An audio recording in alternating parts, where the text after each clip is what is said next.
Good evening, everyone, and welcome. I'm Lindsay Paula with Pacific Gas and Electric. We thank you for joining us tonight for our public briefing on the Public Safety Power Shutoff event that began last night. Tonight, we're going to hear more on the weather forecast and the way the conditions have developed from our Chief Meteorologist, Scott Strenfeld. We'll also get a report from our Incident Commander, Mark Quinlan. He's going to tell us more about the restoration process that lies ahead. Finally, we'll also hear from our customer programs. Vanessa Bryan is a manager of our local customer experience, so we'll hear from her as well. As an overview, here's where we stand at this hour. We did turn off power to approximately 167,000 customers last night. We have begun inspecting lines and restoring power in some areas. We're going to continue to do that as the weather starts to clear in different areas. Currently, we have 50 community resource centers that are now open. I do want to note that 3 of those CRCs may have to close as a result of wildfires in those areas. We want to make sure that we keep our own employees and our customers safe. Our teams and our resources are pre-staged right now to return most customers to power by nightfall tomorrow on Wednesday.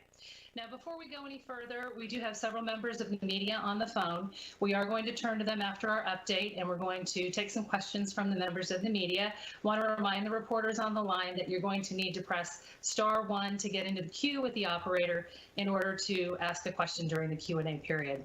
So let's start with our Chief Meteorologist, Scott Strenfeld. Scott, how have the conditions shaped up over the last 24 hours? Yeah, good evening. So overnight last night into this morning, we did see some strong, dry Diablo winds materialize across Northern California. We did see some peak gusts near 60 miles per hour in the North Bay Hills and above 65 miles per hour develop in the northern Sierra Nevada. And as you can see on the slide, we do have a red flag warning across most of the state at this time. It's going to continue through at least Wednesday. I think the earliest they start to expire is Wednesday morning, if not Wednesday afternoon. And that's to kind of continue the red flag warning because we will see another peak in wind speeds, and I'll break that down for you in a second here. So this event is very dynamic, and I kind of want to break down a few of the elements. The first is that we're kind of sitting in a lull between the waves of this weather event. We saw the first wave overnight last night into early this morning across the Sierra Nevada and North Bay, and right now we're kind of in a lull between the waves. We do expect a second peak in winds overnight tonight and lasting through early tomorrow morning across Northern California before diminishing. The second element I want to mention is that the offshore winds that we have, or these Diablo winds, have brought in a very dry air mass across the state of California. And right now, if you look across the state, relative humidities are running in the teens to single digits in areas. And, you know, as we know, vegetation is extremely dry out there and susceptible to ignition. And we expect those dry conditions to continue overnight. We're not going to see much in the way of humidity recoveries. And so that vegetation as we go into tomorrow is going to still be very susceptible to new fire ignitions. And so the other kind of element here is that in local areas where we do not expect the winds to rematerialize, earlier today we were able to issue the weather all clear in some localized locations to begin the restore and restoration process. And additional information, I believe, is going to be provided later in this briefing on those areas. Another element, too, is that we do expect Santa Ana winds to develop across Southern California this evening into tomorrow morning as well. And so we do expect south winds to flow over the Tehachapis and into the southern part of the San Joaquin Valley. And the timing on those winds, it's looking like they'll start to ramp up about 8 p.m. this evening, continue overnight before diminishing tomorrow morning. And just a quick note is that other utilities to the south of us are also considering PSPS due to those Santa Ana winds as well. And so the meteorology team here is going to continue to track conditions and weather stations overnight as the second wave arrives and the Santa Ana winds develop across the south. And we'll be providing the Emergency Operations Center at PG&E the intel they need to make informed decisions about the weather going to all clear. In general, the timing, we expect to be out of this wind event by tomorrow morning in some areas. I think the winds across the south may last through about 10 a.m. tomorrow, but things are looking much better after noon tomorrow. And then right now, looking at some of the long-range models, we don't see an event on the horizon for at least the next week after this. And so today we did continue to collaborate with the federal forecast agencies that we work closely with, the National Weather Service and other forecast agencies. And like I mentioned, those red flag warnings are going to remain in effect through tomorrow. And then other forecast agencies also recognize this risk period that we're in. And just to name a few, like the Northern and Southern Geographic Area Coordination Center showing high risk and significant fire potential, at least lasting through Wednesday. And so that's really my weather briefing. I'll turn it back over to you, Lindsay. Okay, Scott, thank you. I want to recap a couple of the highlights that I heard. We're still under a red flag warning here in major parts of California. Still, we're seeing a lot of low relative humidity and dry vegetation on the ground. We do have the all clear in some localities in our service area. And the good news that I heard was we don't see another wind event forecasted over the next 7 days. Is that about right? Yeah, you got that all right. And yeah, one thing I'll add is that, you know, this continues to be a very dynamic situation and we're monitoring it very closely, but all those points are right on. Okay, terrific. Thanks so much, Scott. Let's get an operational briefing now from our incident commander, Mark Quinlan. Mark, what can you tell us tonight? Thank you, Lindsay. Good evening, everybody. Mark Quinlan here with an operational briefing. Currently, as of the start of this briefing, we have roughly 167,000 customers out of service resulting from the Public Safety Power Shutoffs. We began de-energizing all of those customers last evening at approximately 9 p.m. and we continued that evolution all the way through the morning. It was a staggered type of de-energization sequence. I'm happy to report that it was completed safely without any types of impacts to the larger grid in California or to the interconnection.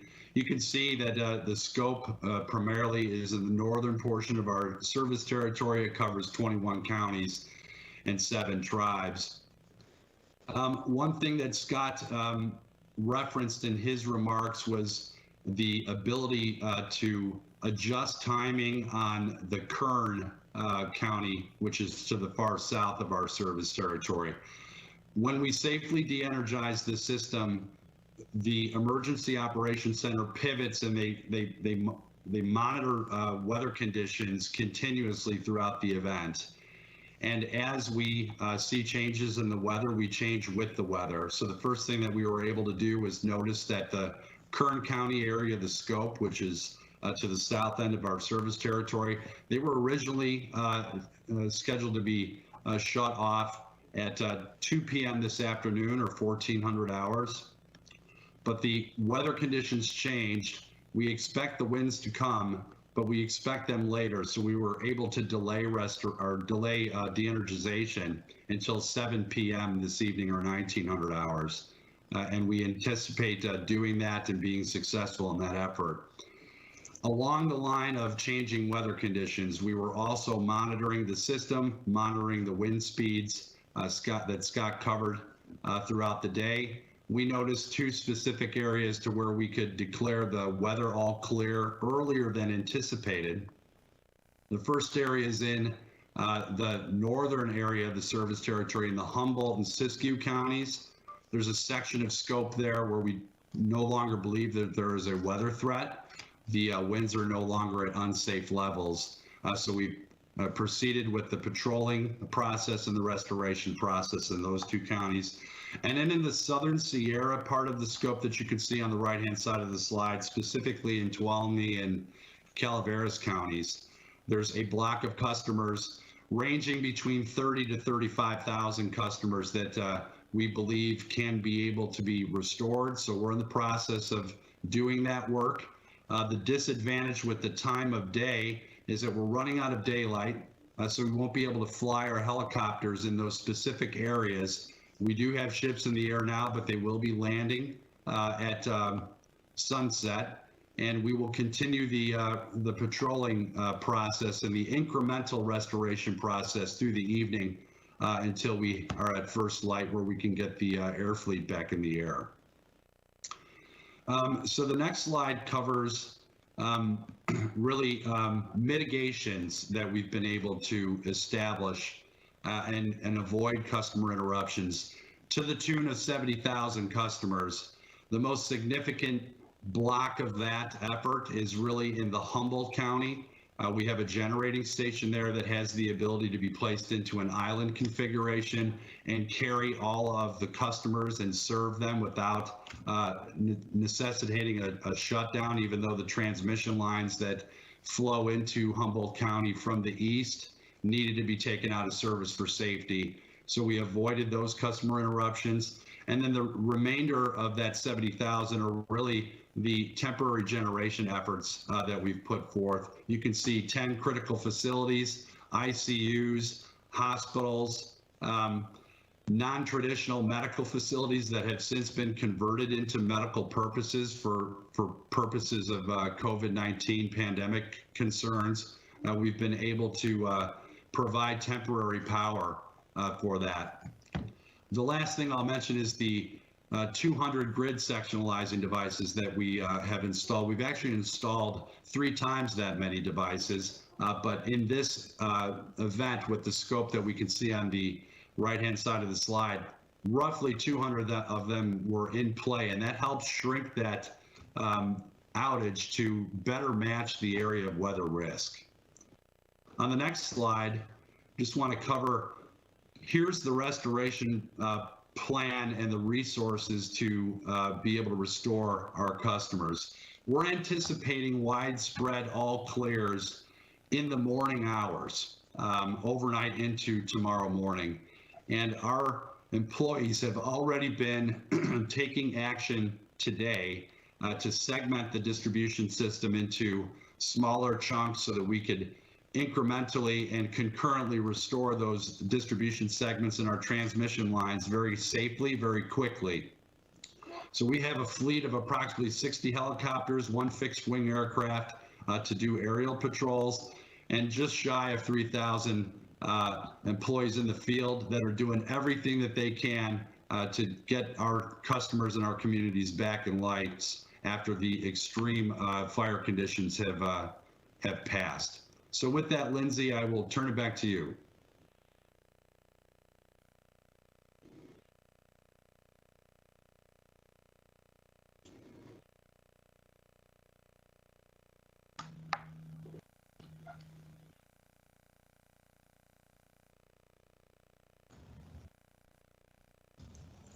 Maybe muted, Lindsay?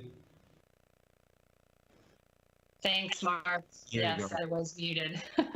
167,000 customers out of power. We've adjusted the timing in Kern because of the weather coming in a little bit later, so we've delayed the energization there till about 7 o'clock tonight. Already out patrolling in areas where we've gotten the all clear. That includes parts of Humboldt, Siskiyou, and Southern Sierra. We were able to keep 70,000 customers in power, majority of those in Humboldt. And then we also had other customers that we were able to keep in power due to temporary generation. And again, you mentioned those 200 sectionalizing devices that we're using during this particular event, which really shrinks the outage and keeps more customers in power. And then finally, we're expecting the all clear in most locations tomorrow morning. We'll have aircraft up in the air, and we'll have about 3,000 boots on the ground doing those patrols, inspections, and getting the power back on. Does that about cover it? It sums it up, and we're estimating that we can restore essentially all of our customers by end of day tomorrow. Terrific. Thank you, Mark. So we also want to talk a little bit about what we're doing to support our customers who are affected by this power outage. So I'd like to bring in Vanessa Bryan now. She's with our local customer experience team. Vanessa, can you tell us a little bit about the community resource centers that are active and the work we're doing with our community partners? Yes, thank you, Lindsay, and good evening, everyone. First, I want to say we understand that losing power certainly disrupts lives.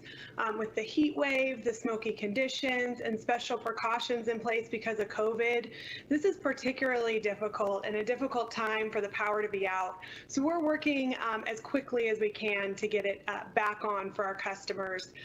As Mark said earlier, we've prepared all year to reduce the impact from PSPS events on our customers without compromising safety. And we're putting those improvements into practice now. So let me provide some updates on our customer resources during this event. First, regarding notifications, we've continued to send notifications to our customers, including restoral notifications to those areas where we received the all clear, as Mark and Scott mentioned. Those daily text messages, phone calls, and emails will provide an update on when customers can expect to have their power back and make plans accordingly. Customers can also expect to receive a notification once their power has been restored. And so we know that oftentimes folks will leave their homes and are not sure if the power is back on. So we will send you a notification once that power is back on. And it's a good way to check and make sure that that your home is in fact energized. If it's not, of course, you can call our contact center at 1-800-743-5002. I also want to touch on our website. We have seen over 1.2 million visitors to our website as of 2 p.m. today, and that site has continued to be able to handle the increased usage. I also want to mention that the website is now fully multilingual. So we have translated content in 13 languages for our customers that prefer to receive information in their language of choice. And in addition, we've adjusted our call centers to be able to handle, higher volume, higher number of calls. So throughout the event, we have supported over 5,000 calls. And as of today, we had an average wait time of approximately 24 seconds. Lindsay, you asked me to talk a little bit about our community resource centers. So I do want to give an update. We did open those for our customers today. So as of right now, we have 50 community resource centers in place that are currently supporting customers. And we've seen over 1,800 visitors. That was as of about 4:30 p.m. This afternoon. And we've handed out about 1,300 go bags. Now those include bottles of water, some information about how to prepare for PSPS, and also phone chargers for our customers. The operating hours of our customer resource centers are 8 a.m. to 10 p.m. That is expanded from last year, and that's during the course of the PSPS event.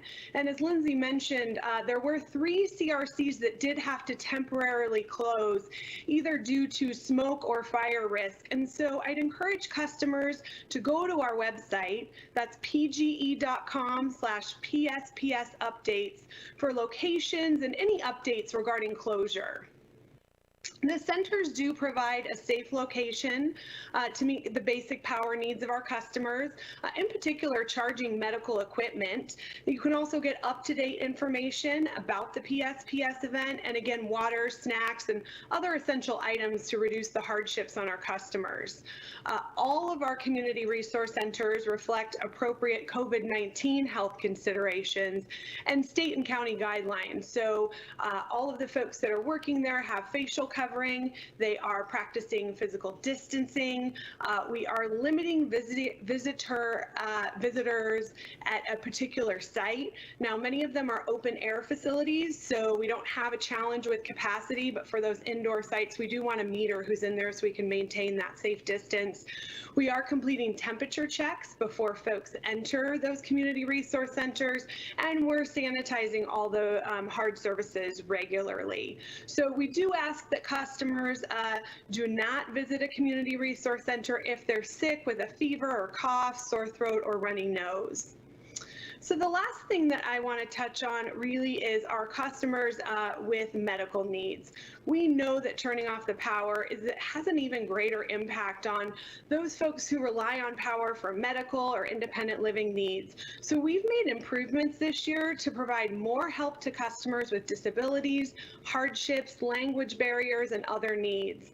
For this event, we have over 10,000 customers that are part of our medical baseline program and are potentially impacted. So we've partnered with community-based organizations to assist those customers and provide information in different languages. We have 10 resource partners currently, and we're working to expand that every day. That 10 is hot off the presses. Community-based organizations are continuing to sign agreements with us to provide more resources to our customers during these events. In particular, we have partnerships with Meals on Wheels in a variety of different counties throughout our service territory. And in this event alone, they've supported 260 seniors by providing additional meals. They've provided wellness checks to make sure those folks are ready and know what to expect, and give them information on where the community resource center closest to them is located. We've also partnered with the California Foundation for Independent Living Centers and other organizations to conduct outreach and provide resources for the disabled and aging populations. In particular, the California Foundation for Independent Living Centers is going to provide more than 450 batteries to customers in need. Now, just today, we did receive through our contact center 13 customer escalations, and those folks may have needed a battery or perhaps even a hotel stay to keep that continuous power for their medical needs. So the independent living centers in the region worked with those customers to determine the right plan forward. To date in this event, we've also secured 23 hotel rooms for those customers. Again, really wanting to make sure that folks who are reliant on power for life sustainability have an opportunity to continue to get that power. So if you are an individual or you know someone who is reliant on power for medical or independent living needs, please encourage them to visit our website for more information. That's pge.com/disability-and-aging, or you can also go to www.cfilc.org. So as we close, I really want to, make sure that our customers know that we are going to continue to work to make these events as easy as possible on our customers. We want to encourage our customers to have a plan to stay safe during these severe weather events, and also visit our website, our Safety Action Center, which is safetyactioncenter.pge.com. This particular site has guides for folks to create that emergency plan and additional ways to stay safe and prepare for other emergencies. So with that, I'd like to turn it back over to you, Lindsay. Okay, Vanessa, good information, and thanks to you and your team for all the work that you're doing. A couple of highlights to remind our customers: we have 50 community resource centers open right now. The hours of those CRCs are 8 a.m. to 10 p.m. We've had about 1,800 visitors so far. Folks who do go to the CRCs can get updated information on the PSPS event. They can charge medical equipment, and they can also be assured that we're taking precautions with regard to safety, with regard to COVID. Also, we have partners that are helping us serve customers with disabilities and other needs. So please reach out if you have those types of needs, including the potential to supply batteries to those customers. Is that right, Vanessa? That's correct, Lindsay. Thank you. Okay, thank you very much. So with that, I want to turn the program now over to the reporters that we have with us tonight. And again, I want to remind the reporters, in order to ask a question, you do need to hit *1 to get into the queue for the operator to be able to give you to us so that we can hear your question. We'd like you to ask up to 2 questions, and when I call on you, please ask both questions right off the top, and then we'll direct them to the right person to answer your question. So tonight, we're going to start with Esteban Reynoso, or a representative from Action News Now in Chico. Esteban, are you with us again tonight?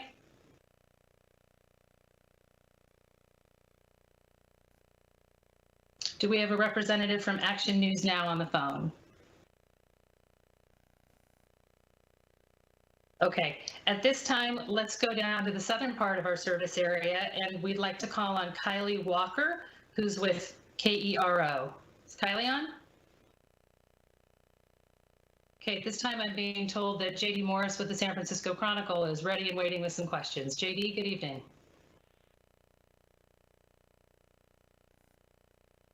JD, are you with us? Lindsay, can you hear me? I can. Hi, JD. Can you hear me? I can. Hi. Sorry about that. Yes, please, go ahead. I was a little confused about the community resource center closures. It sounded like you were saying three of the 50 may have to close, but then I thought I also heard that 3 had possibly already closed. So I was hoping you could clarify that. And also, where are they? And then I have another question about how this compares to your guys' goal to reduce blackouts by 1/3 compared to what they would have been under the same conditions last year. Thanks, JD, for those questions. Let's go to Vanessa first with information on the community resource centers, and particularly, Vanessa, if you have information on the 3 that may be in areas that are being threatened by wildfires. And then Mark, I'd like it if you could take the second question about reducing the scope and the size of these events. So Vanessa? Yeah, thank you for the question. So for clarity, 3 of the CRCs did have to close early today. That was due to smoke and fire risk. 2 of those are in Butte County and 1 is in Yuba County. So we will continue to monitor conditions. Of course, we want it to be safe for our customers and our employees, and we'd encourage customers to visit our website to get updated details on those 3 locations. Again, 2 of them in Butte County and 1 in Yuba County. Okay, thanks, Vanessa. And Mark, can you take the second part of JD's question? I sure can. JD, thank you for that question. As you made the good point, our objective from the 2019 PSPS season to the 2020 was to be able to reduce the impacts of public safety power shutoffs by about 1/3. I can tell you with a high degree of confidence that we're tracking at or better than that goal so far. I look at just the numbers provided in the presentation with what customers were avoided through the islanding, as well as through the temporary generation that we've installed through this event. There are other elements that we're going to look at once we get through the response. As part of our 10-day report process with the commission, we'll be looking at that. But to give you a high level of what we think additional savings were, really related to those 200 sectionalizing devices that were not installed last year. This year they are installed and they allowed us to shrink that footprint. But I want to go back to the weather forecasting because every PSPS event starts with weather. And when we look at weather, we look at the high winds and we look at the dry fuels and we look specifically on our grid, where does that exist? Once we identify that geographic area of danger, then we look to see what infrastructure exists within that area of danger, and that's what we isolate. So last year we had a 3-kilometer resolution weather program. This year it's a 2-kilometer resolution, which really put in layperson's terms, it allows us to get extremely precise. Think of it as a grid point system, and there's many grid points on our system with the 2KM model that allow us to really tighten that danger zone. And if you think about that, if that's smaller, then the number of assets from a transmission or distribution system, that shrinks as well. That reduces customer exposure. So very confident that we're meeting our goals in that area. Thanks for the question. So Mark, just to sort of hit those points again, we're able to reduce the size of these events due in part to weather data that's just really more precise, and then also the sectionalizing devices, the temporary generation, and up in Humboldt, it's the islanding. So it's a combination of all of these factors. That's right, Lindsay, combination. Okay, great, thanks. Thanks, Judy, for the question. I want to remind the reporters on the line, we appreciate you calling in. We do need you to dial *1 in order to get into the queue to ask a question. I believe we have on with the Sacramento Bee, Leo Ahumada. Leo, are you on? Hear me? I can hear you, thanks. What are your questions for us tonight? Well, I wanted to start off with when you mentioned that the power restoration is likely to happen for all customers by the end of tomorrow. Does that mean sundown, or does that mean at the end of the day? And then my next question would be, is there anything that you see that could delay that from happening, that could push it into maybe even Thursday morning? Sure. Thanks for the questions, Leo. Mark, I think those are for you on operations. He's asking about anything that could potentially delay because we're in a fluid situation. And I believe you said we were expecting nearly full restoration by nightfall tomorrow. Is that accurate? Yes, Lindsay, that's accurate. Leo, thanks very much for the question. So the commitment that we're making is to restore the 98% of our customers within 12 daylight hours of the weather all clear. As mentioned in my portion of the briefing, we're going to see these all clears come in right around daybreak, maybe a couple hours prior to that. So if you think about when daybreak starts, roughly 0600, 0700 in the morning, where it's safe to get our air fleet flying, our helicopters. You add 12 hours to that, it's roughly at the end of the day. So we're talking daylight. There is some risk with respect to damages that we might find. That's notwithstanding that. But the way that we restore, we also follow up our patrollers when we find the damage, and we have repair crews make repairs concurrently while the patrols continue to progress. So it's not as if we patrol 100% of system, then restore it. It's an incremental process, and damages that we find along the way, we repair along the way. So confident that we're going to be able to be successful at that by end of day tomorrow. Great. Thank you, Mark. I believe we have one other reporter still left with us on the line, and that's Kylie Walker. She's with KERO in Bakersfield. Kylie, are you on the line? Yes, I'm here. Can you hear me? We can hear you. Awesome.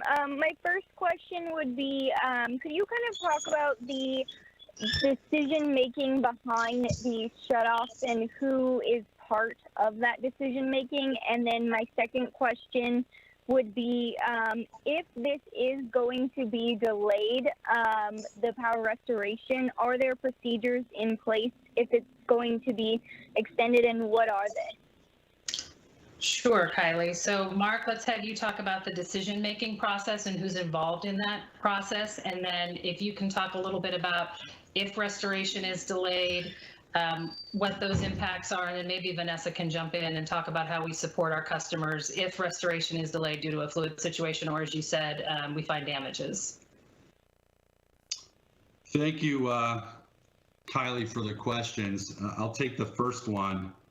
The decision-making process, how we make that decision. I want to start by saying that we take that decision very seriously because we understand the impacts to public safety, both from catastrophic wildfire ignitions and from lights being off. We also understand how inconvenient that is. You heard Vanessa reference that at the top of her remarks. I couldn't reinforce that enough. We have employees and family members that are going through this as well. It's tough. We understand that. So we don't take the decision lightly. We take it very, very seriously. And it really starts with the weather intelligence, the data, so that we make a risk-informed, data-driven decision. So when the Emergency Operations Center is open, we have members of my command and general staff that all come together, and we go through a number of data elements, and we ensure that we have everything that we need to be successful. All the notifications were made to customers, to the medical baseline and the vulnerable communities. We care incredibly about those folks and want to ensure that they're going to be safe. We message to our agency partners, and then we come together and we make the decision with the officer in charge based on the data that we review. Once that decision is made, then we monitor the weather. And if the weather changes, we look for opportunities to delay the shutoffs. If the weather changes to our benefit and things improve sooner than forecast, then we look to start restoration sooner. So that's kind of how that decision process works. If I go into your second part of the question about if there are going to be delays in restoration, is there a procedure for that? The procedure for that is to communicate very transparently to our agency partners and to the communities and customers that we serve when we begin the patrolling and the restoration of our system, we send out messages that we've received the all clear from a weather perspective, and our men and women out there are patrolling, ensuring that everything is safe, and then we restore incrementally. We also provide an estimated time of restoration. People want to know what time their lights are going to be back on.